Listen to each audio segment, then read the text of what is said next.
And One America's Daniel Baldwin caught up with the Trump campaign's Black Coalition director ahead of the roundtable event in Detroit. Take a look.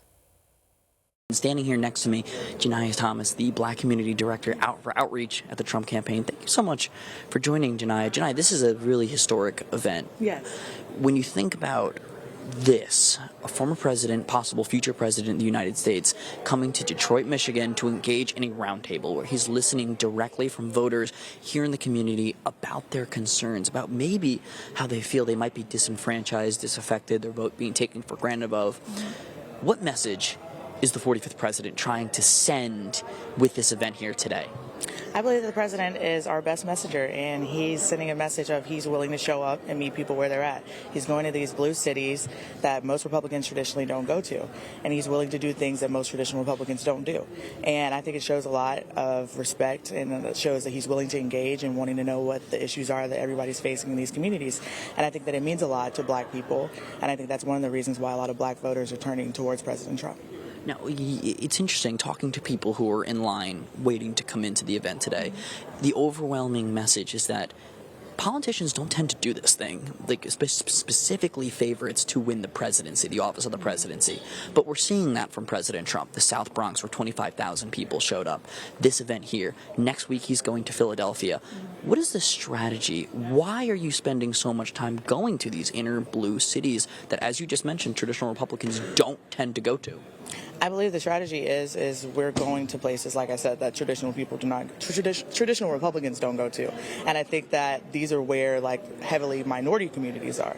So I think that President Trump is willing to go into the minority communities, whether it's black, Hispanic, Asian, or whatever, and he's willing to listen to people and wanting to know all of the issues that these communities are facing. And the best way to do that is show up and talk directly to the people, which is what he's going to do today. Of course.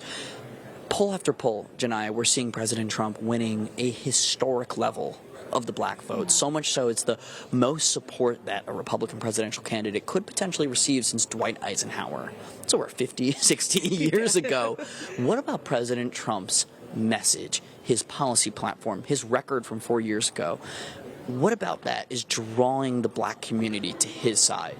I think the first thing is the economy. I think that we have, unlike in other situations, we have 4 years of Trump, 4 years of Biden. And it doesn't get any more simple than that. You can compare and contrast, and I don't think anyone that is a common sense person will say that they weren't better 4 years ago with President Trump. So I think that's the biggest issue, especially for black people. I think that Biden is hurting their pockets, and they're tired of it. And I think additionally, the second thing is I think they're tired of illegal immigrants coming to their communities and causing all this crime. And I think it's not beneficial to because a lot of communities are trying to do outreach to make their communities better. And then there's other illegals coming in their community and taking away from that. And additionally, they're taking away resources that these communities have as well. Obama didn't do something like this. Joe Biden certainly do something. First of all, is Joe Biden even capable of doing something that we're about to see President Trump do today? I think if he was capable, then you would see him doing it, and we don't. We certainly don't. Instead, we see him wandering off at the G7 summit, embarrassing the country more so.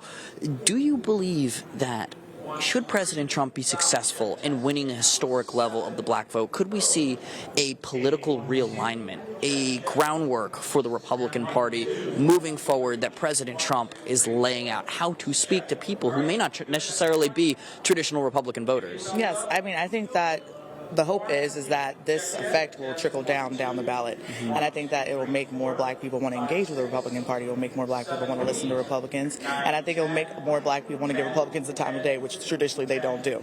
So I think that the trickle-down effect hopefully will work, and it'll allow more Republicans to be elected up and down the ballot. Of course. Janiyah, thank you so much for your time here today. We appreciate you joining us for a little bit on One America News. Absolutely. I'm happy to be here. Thank you. Thanks. For all our viewers asking where One America News is heading in the future, we would like to introduce you to OAN Live. OAN Live is the best way to stay up to date on all of the hard-hitting, straight-shooting, national and international headlines. And the best part is, OAN Live is only $4.99 per month. All the credible, honest, unbiased reporting One America News offers at a fraction of the cost of cable. Just go to OANN.com to easily sign up for OAN Live and stay informed.